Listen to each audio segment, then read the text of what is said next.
Bom, seguindo então com os circuitos de corrente contínua, mais para frente a gente vai falar sobre corrente alternada, né, e analisar, explorar as diferenças.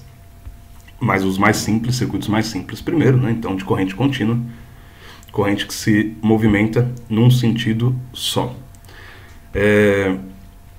Então esses três tópicos que eu vou abordar: circuitos elétricos, simples e um pouco mais complexos, associação de resistências, que é bem parecido com a associação de capacitores que a gente já viu, e leis de Kirchhoff para análise de circuitos mais complexos. Tá?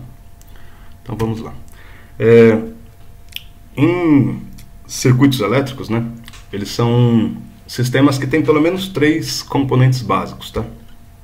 Uma fonte de energia gerando uma diferença de potencial, algum componente transformador de energia, que vai ser um consumidor dessa energia, pode ser uma lâmpada, uma TV, qualquer coisa, né? Enfim, e condutores que transportam essa energia. Então esse é o mínimo que tem que ter um circuito, né? E o que ocorre em termos de potencial num circuito, já que a gente está falando aqui de uma fonte que gera diferença de potencial?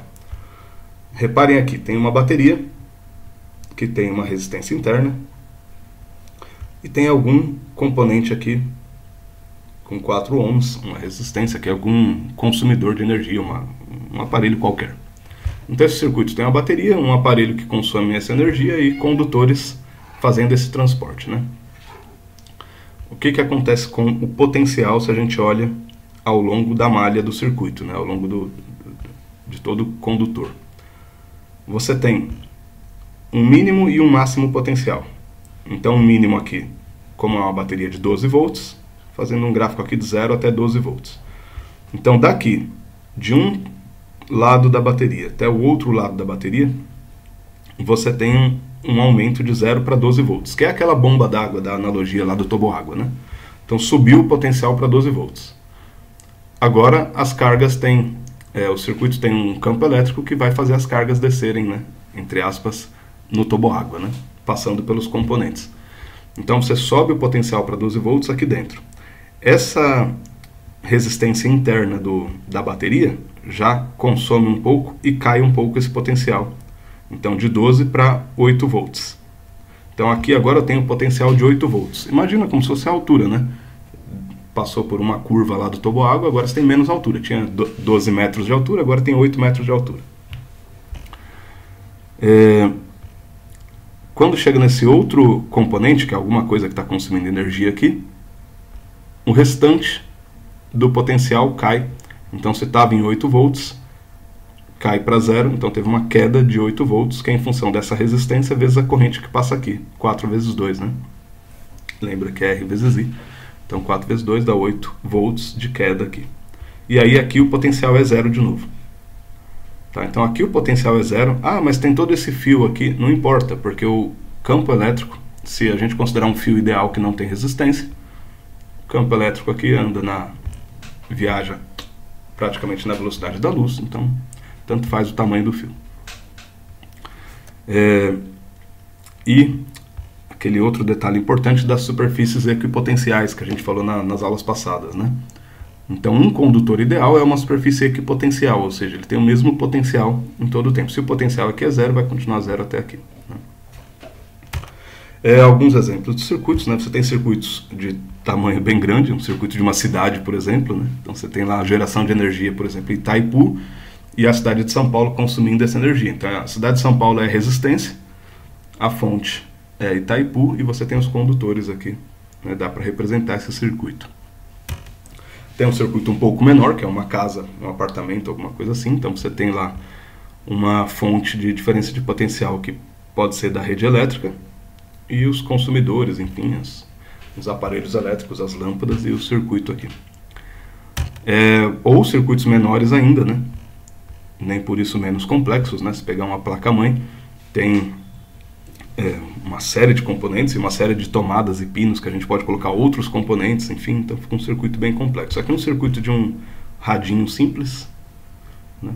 Com um botão de sintonia, um botão de amplificação.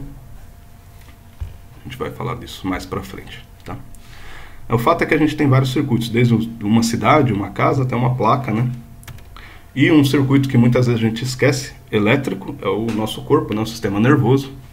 Nosso sistema nervoso ele tem uma geração de diferença de potencial e a gente controla o fluxo de cargas e a corrente elétrica com o cérebro, né? Também por impulsos elétricos.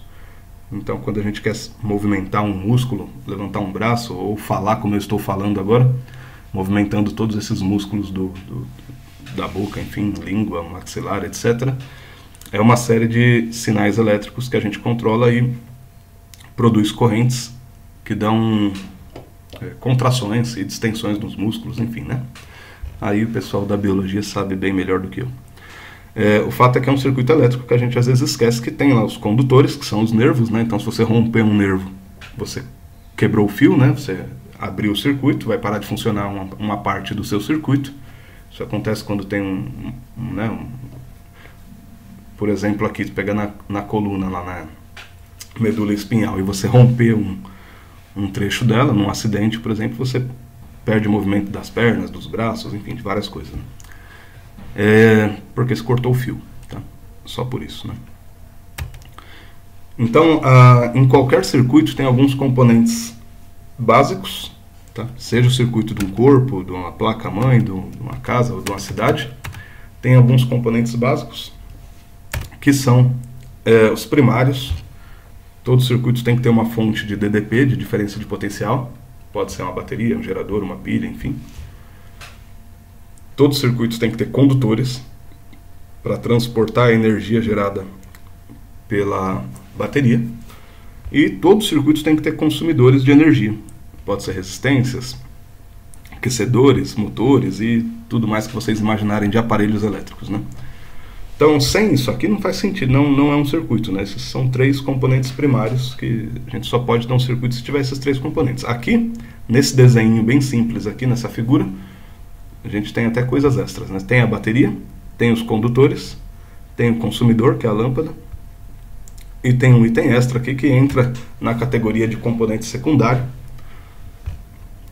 Por exemplo, dispositivos de manobra, né? Como um interruptor desse tipo aqui, ou uma chave, né? Que você consegue ligar e desligar o circuito, por exemplo. Manobrar, né? Pode aumentar a corrente, aumentar a tensão, desligar, ligar, etc. Aqui nesse circuitinho de um rádio, o botão de volume, por exemplo, é uma resistência variável, né? Você aumenta ou diminui a resistência. Então, se você diminui a resistência, passa mais corrente, aumenta o volume do som. Se você aumenta a resistência, diminui a corrente. Então, você tem uma manobra no circuito, né? Então, esses dispositivos de manobra, interruptores, enfim.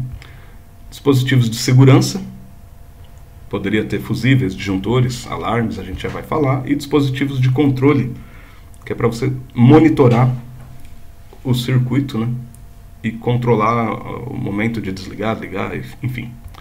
Em geral, medidores, tá? Que podem ser de vários tipos. Vamos dar uma olhada mais para frente. Então, esses são componentes básicos. Aqui dá para a gente inserir outros, mas, em geral, os circuitos são compostos por essas coisas. Em termos de simbologia, não vou gastar muito tempo aqui, está no PDF, depois vocês podem explorar à vontade, mas só usar esse exemplo simples. Você tem aqui uma fonte de DDP, né? No caso aqui essa bateria vermelha, os condutores, a lâmpada e um interruptor aqui. Nesse caso o interruptor está fechado, porque o circuito está ligado aqui, né? Se o interruptor tivesse aberto, a gente representa assim, né? Tá. Então tem outros símbolos aqui bastante comuns, mas a gente não vai explorar agora. Deixei outros slides aqui também com mais símbolos, mas vamos deixar para depois. Para depois não, né? Isso aqui não vou ficar lendo um por um, sendo que vocês podem olhar o PDF com calma. Medidores de variáveis. Então a gente tem alguns dispositivos de controle que serve para monitorar o comportamento das variáveis físicas, né? Por exemplo, termômetros. Os nossos celulares hoje em dia, ou computadores, eles têm termômetros que monitoram quando a temperatura chega num certo patamar, se for de risco, né? Então ele desliga o aparelho ou interrompe algumas atividades, enfim. Mas perceba que um termômetro num circuito ele não está fazendo nada para o circuito funcionar. Ele não é ele é só um medidor de uma variável para a gente poder ter controle. Medidor de carga de bateria, por exemplo. Você não é nada útil para o sistema, para o circuito funcionar, não é nada prático no sistema. Mas para o usuário é fundamental saber a carga da bateria de um celular, por exemplo.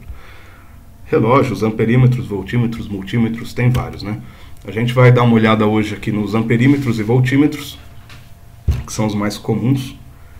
Tá? Amperímetro a gente representa com a letra A num circuito. Não tem muito o que esconder, né? Amperímetro vai medir corrente em amperes e o voltímetro vai medir tensão, queda de tensão em volts, né? Tem vários tipos. Também coloquei para ilustrar aqui algumas imagens. O pessoal tem usado muito em carro, dependendo se você coloca um som mais potente no carro ou coloca uma turbina, ou sei lá, enfim. Quando faz adaptação no carro, coloca um voltímetro para ver como que está a tensão da bateria, né? Se não está caindo muito, subindo, etc. Ou um medidor de bateria, por exemplo, ele é praticamente um amperímetro, porque ele vai medir quanto de corrente está fluindo, de densidade de corrente está fluindo pelo circuito. Se tiver com muita densidade de corrente, é porque a bateria está bem carregada. Se estivesse circulando uma corrente com a corrente menor, né, as cargas passando com mais tempo, tá, é porque a carga está mais baixa, enfim. Termômetros também, né, e, entre outros. Tá? Então, o voltímetro, em geral, ele mede a diferença de potencial entre dois pontos de um circuito. Tá? Esses dois pontos podem gerar uma tensão. Por que eu coloquei aqui que pode gerar uma tensão? Porque se você medir a diferença de potencial numa pilha ou na tomada, vai estar lá 110 volts. Mas não necessariamente que tenha uma tensão aplicada num componente em funcionamento. Agora, se você ligar uma lâmpada na tomada e medir lá de novo vai dar 110 volts, mas com uma tensão em um componente, no caso a lâmpada, né? Então ele mede a diferença de potencial entre dois pontos.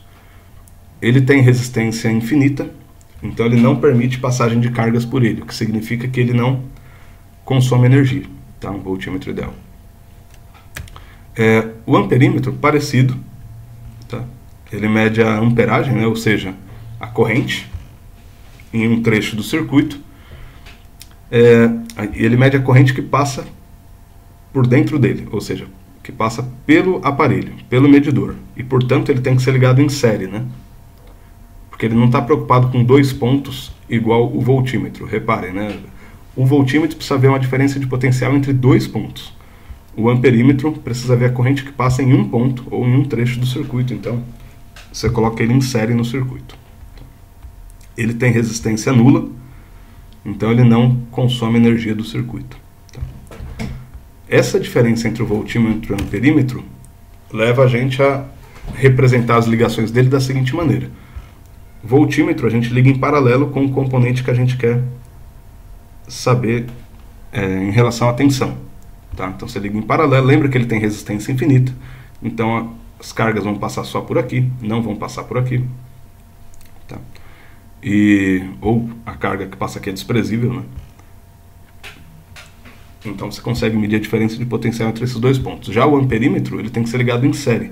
A corrente tem que passar por ele para ele medir quanto de corrente que está passando. Tá?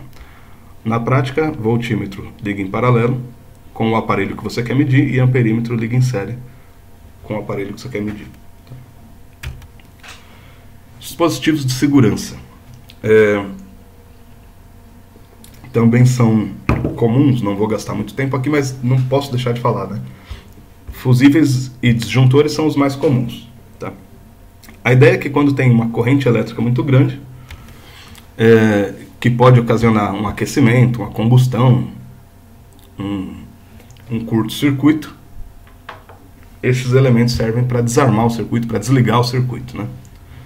Aqui é uma fotografia aqui de uma régua, esses filtros de linha em chamas, né? Certamente, dependendo da corrente elétrica que estava passando por cada aparelho ligado nesse filtro, o material com o qual é feito esse filtro não suportou tantas cargas por tempo. Lembra que corrente é quantidade de carga por tempo. Não suportou tantas cargas por tempo passando ali, um fluxo tão grande, uma densidade de corrente tão grande, superaqueceu. Lembra da velocidade de arrasto das partículas, né? a densidade de corrente depende da velocidade de arraste. Se você exigir uma velocidade de arraste muito grande, as partículas vão se colidindo entre si dentro do material, aquece, e no caso aqui entrou em combustão, né, e pegou fogo. Tá? Fusíveis e disjuntores servem para evitar isso. Né?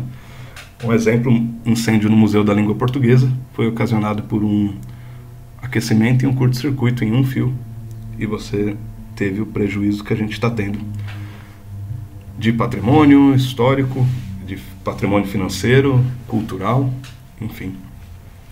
Quantas crianças nos últimos anos, de 2015 até aqui, não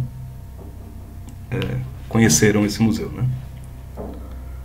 Eu falo criança, mas eu também gostava muito de ir lá. Eu trabalhava lá na FATEC, que era do lado, inclusive no dia do incêndio do museu eu estava na FATEC, e a gente achou estranho, fumaça, cheiro de fumaça. Quando a gente foi ver, a aula até perdeu o sentido, a gente interrompeu as aulas porque era triste ver o museu inteiro pegando fogo, né? Mas enfim, tá? Não vou gastar muito tempo. Fusível muito simples. Fusíveis de automóveis ou fusíveis de residência, não sei se quem de vocês ainda usa ou pegou a época que usava esses fusíveis em residência. Qualquer fusível desse, ele tem um fio, aqui por exemplo, esse aqui tem um fiozinho bem fininho, que suporta uma corrente X. Passar uma corrente acima do valor X, ele derrete. E aí ele interrompe o circuito. Não deixa o problema seguir, né? Circuitos de carro também. Esse aqui tem um fiozinho aqui, tá vendo? Entre um lado e o outro do fusível tem um fiozinho. E dependendo da grossura do fio, você vê esse branco aqui que é mais grosso, né? Suporta mais ou menos correntes. Então em um automóvel você vai ter lá fusível de 5 amperes, de 10 amperes, de 15 amperes, dependendo do circuito do carro. No caso de disjuntores, que é mais comum hoje em dia, né, em residências, em edificações, é um sistema eletromecânico. Quando passa uma corrente elétrica entre um polo e outro do disjuntor, acima do que deveria passar, o campo magnético gerado pela corrente aciona um dispositivo mecânico, uma válvula que abre o circuito e desarma o disjuntor. Então ele não estraga, né? Diferentemente dos fusíveis que, quando derrete, estragou, você tem que trocar o fusível. O disjuntor, basta você identificar onde está o problema que gerou essa corrente elétrica acima do normal e ligar ele de novo, né? A representação em circuitos, por exemplo, aqui o fusível pode ser representado assim, ou com F mesmo, ou também é comum com essa senoide aqui. Tudo bem? Então algumas representações. Vamos falar sobre associações de resistências. Eu vou interromper o vídeo aqui de novo porque está ficando muito longo.